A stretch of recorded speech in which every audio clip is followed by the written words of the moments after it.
ታጣቂዎችን የሚያሰለጥንበትን ካምፕ ያዘጋጀ ስለመሆኑ የሚገልጽ ነበር። እነዚህ ምልልሶች የተባበሩት አረብ ኤሚሬቶች በ4 ኪሎ መንግስት በኩል የምታደርገው ድጋፍ አካል ናቸው መባሉም የዚህ ቀጣይ ክፍል ይመስላል። እንደ መረጃ ምንጮቹ ከሆነ ለካምፑ ቅርበት ያለው የአሶሳ ኤርፖርት ደግሞ ማስፋፊያዎች እየተደረጉለት ነው። የሳተላይት ምስሎችን ዋቢ አድርገው እንዳሰራጩት መረጃ ከሆነ በዚህ ኤርፖርት ላይ 2 ተጨማሪ የወታደራዊ አውሮፕላንና የድሮን ማቆሚያ መጠገኛና መንደርደሪያ ማስፋፊያዎች እየተከናወኑ ናቸው።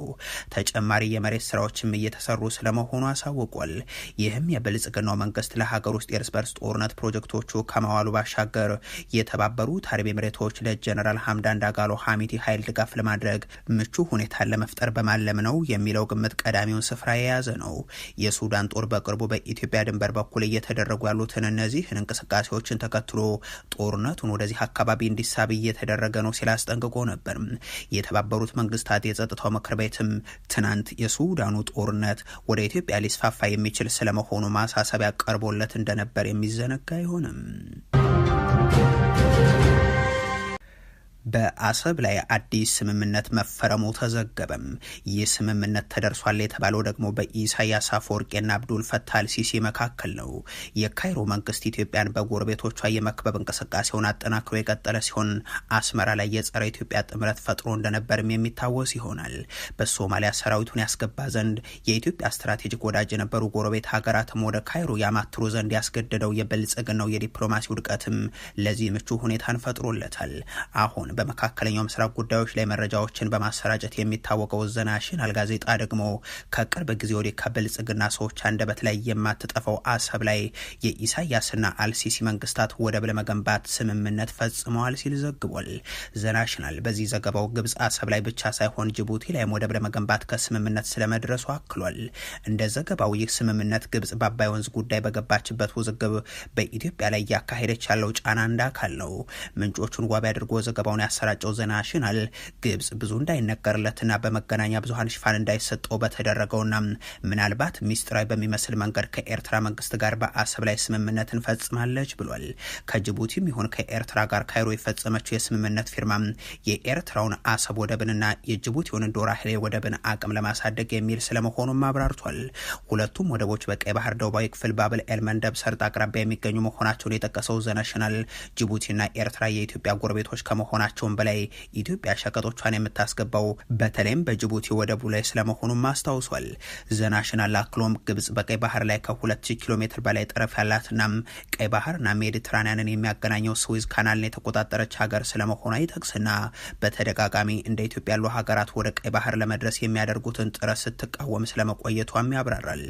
ይህ ብዙ እንዳይነገርለት የተደረገው ስምምነት ከኤርትራ ጋር የተፈጸመው ደግሞ ከአንድ ወር አካባቢ በፊት ፕሬዚደንት ኢሳያስ አፈወርቂም በካይሮ ጉብኝት ባደረጉበት ወቅት ስለመሆኑም ነው የገለጸው። ፕሬዚደንት ኢሳያስ አፈወርቂ በተከታታይ ካይሮ ግብጽ ድረስ ተገኝተው ከፕሬዚደንት አብዱል ፈታህ አልሲሲ ሱዳን ፖርት ሱዳን ድረስ ተጉዘው ከጀነራል አልብሩሃን ከዛ በኋላ ደግሞ ወደ ሳውዲ አረቢያ አቅንተው 4 ቀናትም ቆይተው መመለሳቸው የሚታወስ ነው።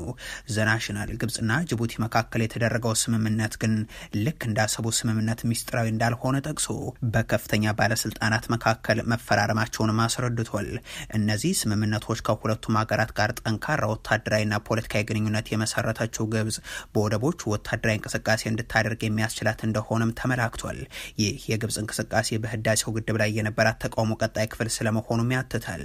ግብጽ ታላቁ የኢትዮጵያ ህዳሴ ግድብን በተመለከተም ከኢትዮጵያ ጋር ህጋዊ አስገዳጅ ስምምነት ላይ ከመድረስ በስተቀር ሌላ ምንም አይነት ችግር እንደሌለባት ፕሬዚደንት አብዱል ፈታህ አልሲሲ ከቀናት በፊት መናገራቸው ይታወሳል። በጋምቤላ ክልል ሲደረግ በኋላ የተኩስ ልውውጥ በአንድ ቀን ውስጥ ከ30 በላይ ሰዎች ተገደሉ። የክልሉ ርዕሰ መስተዳደር ስንጨርስ እንነግራቸዋለን የሚል ምላሽ ሰጥቷል። ከሰሞኑ በክልሉ የተፈጠረው ቀውስ ያደረሰው ጉዳት በሁለንተናዊ መስክ መነጋገሪያ ነበር። ይህንን ተከትሎም የክልሉ ብልጽግና አስተዳደር የሰዓት እላፊ ገደብ መጣሉን መግለጹም ይታወሳል። ያም ሆኖ ግን ትናንትም የተኩስ ልውውጥ ሲደረግ ነው የዋለው።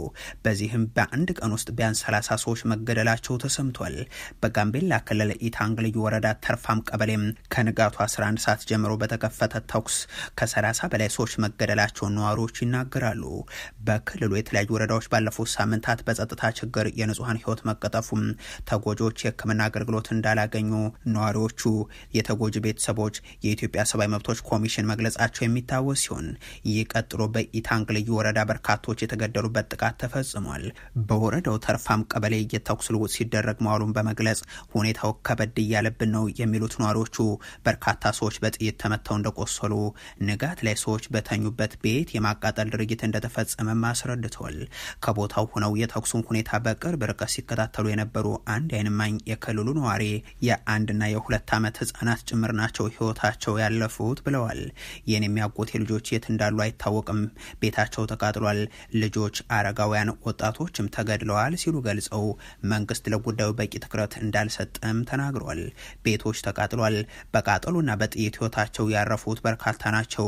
በቦምብ የተመቱ ነዋሪዎችም አሉ የሚሉት የዓይን እማኙ ከደቡብ ሱዳን የገቡ ሰዎች በተኩሱ ሲሳተፉ መስተዋሉንም አክለዋል። የጸጥታ ችግሩን በተመለከተ ምን ምላሽ እንዳላቸው ቲክባህ የጠየቃቸው የክልሉ ፕሬዝደንት ወይዘሮ አለሚቱ ኡሞድ የጸጥታ አካላት ጋር ደውሉ ስብሰባ ላይ ነኝ ያሉ ሲሆን የጸጥታ ኃላፊው ስልክ እንዳላነሱ ሲነገራቸው ደግሞ ስራ እየሰራን ነው፣ ስንጨርስ እንነግራቸዋለን የሚል አጭር ምላሽ መስጠታቸው ተገልጿል። የዓለም የጤና ድርጅት ዋና ዳይሬክተር ተሸለሙ። ዶክተር ቴድሮስ አድሃኖም የተበረከተላቸው ታላቁ የኔልሰን ማንዴላ ሽልማት ነው። የዓለም የጤና ድርጅት ዋና ዳይሬክተሩ ዶክተር ቴድሮስ አድሃኖም ለአፍሪካና ዓለም አቀፍ የጤና ዘርፍ ላበረከቱት ከፍተኛ አስተዋጽኦ በሚል ነው ይህንን የአፍሪካ አንድነት የኔልሰን ማንዴላ ሽልማትን ያገኙት። ዶክተር ቴድሮስ ሽልማቱ የተበረከተላቸው በኮቪድ-19 ወረርሽኝ ወቅት ላሳዩት አመራርና የጤና ፍትሐዊነትን ለማረጋገጥ ላደረጉት የማያቋርጥ ጥረት ነው ተብሏል። ዶክተር ቴድሮስ ሽልማቱን አስመልክቶ በሰጡት አስተያየትም ይህ እውቅና የኔ ብቻ ሳይሆን የዓለም የጤና ድርጅትን ወክለው በአፍሪካ እንደዚሁም በዓለም ዙሪያ የጤና መብትን ለማስከበር ሌት ተቀን ለሚተጉ ባልደረቦች ጭምር ነው ብለዋል። የዘንድሮ የኔልሰን ማንዴላ ሽልማት ከዶክተር ቴድሮስ በተጨማሪ የቀድሞ የላይቤሪያ ፕሬዚደንት ኤለን ጆንሰን ሰርሊፍን ጨምሮ ሌሎች ተጽዕኖ ፈጣሪ ናቸው የተባሉት የዓለም መሪዎችን በጋራ ተሸልመውታል። ኢትዮጵያ ቀይ ባህር የምትገባው የሻዕቢያው አገዛዝ ከተወገደ ብቻ ነው አለ ድርጅቱ። ጸረ ኢሳያስ ድርጅቱ በአዲስ አበባ መግለጫ ሲሰጥ በርካታ የብልጽግናው ልሳናትም ሽፋን ሰጥተውታል። የብልጽግናው መንግስትና የሻዕቢያቸው አንዳቸው ሌላኛቸውን ታጣቂዎችን ደገፉብኝ የሚል ክስ ማሰማታቸው የተለመደ ነው። በዚህ ረገድ ዋና ማዕከሉን አፋር ያደረገው የቀይ ባህር አፋር ዲሞክራሲያዊ ድርጅት የሚጠቀስ ሲሆን በመግለጫው ግን ከብልጽግና በኩል ስልጠናም የሆነ የጦር መሳሪያ አልተበረከተልንም ሲል ከአዲስ አበባ አሳውቋል። የኤርትራ መንግስት ከ1993 ጀምሮ በኤርትራ ደናክል አካባቢ የሚኖሩ የቀይ ባህር አፋሮች ላይ መንግስታዊ የዘር ማጥፋት የመብት ጥሰትን እየፈጸመ ቆይቷልም ብሏል። የድርጅቱ ሊቀመንበር ኢብራሂም ሃሩን በመግለጫቸው ሲናገሩ የኤርትራ መንግስት በአፋሮች ላይ ከህግና ከፍርድ ውጭ ግድያዎችና ዘር ተኮር ጭፍጨፋ፣ ያለ ፍርድ ማሰርና ማሰቃየት፣ መሰወር፣ የግዳጅ ወታደራዊ ምልመላ፣ በግዳጅ ማፈናቀልን እየፈጸመ ስለመሆኑ ይጠቅሳሉ። በቋንቋችን እንዳንማር በመከልከል መስጂዶችን በመዝጋት ና የቁርአን ትምህርትን በመከልከል የቀይ ባህር አፋር ህዝብን ባህልና ማንነትን በማጥፋት ላይ ስለመሆኑም ተናግሯል። ከቀይ ባህር አሳ ማጥመድ መከልከልን ጨምሮም ኢኮኖሚያዊ መብቶችን በመጣስ የህልውና አደጋ ውስጥ አስገብቶናል ሲሉም የድርጅቱ ሊቀመንበር አስረድተዋል።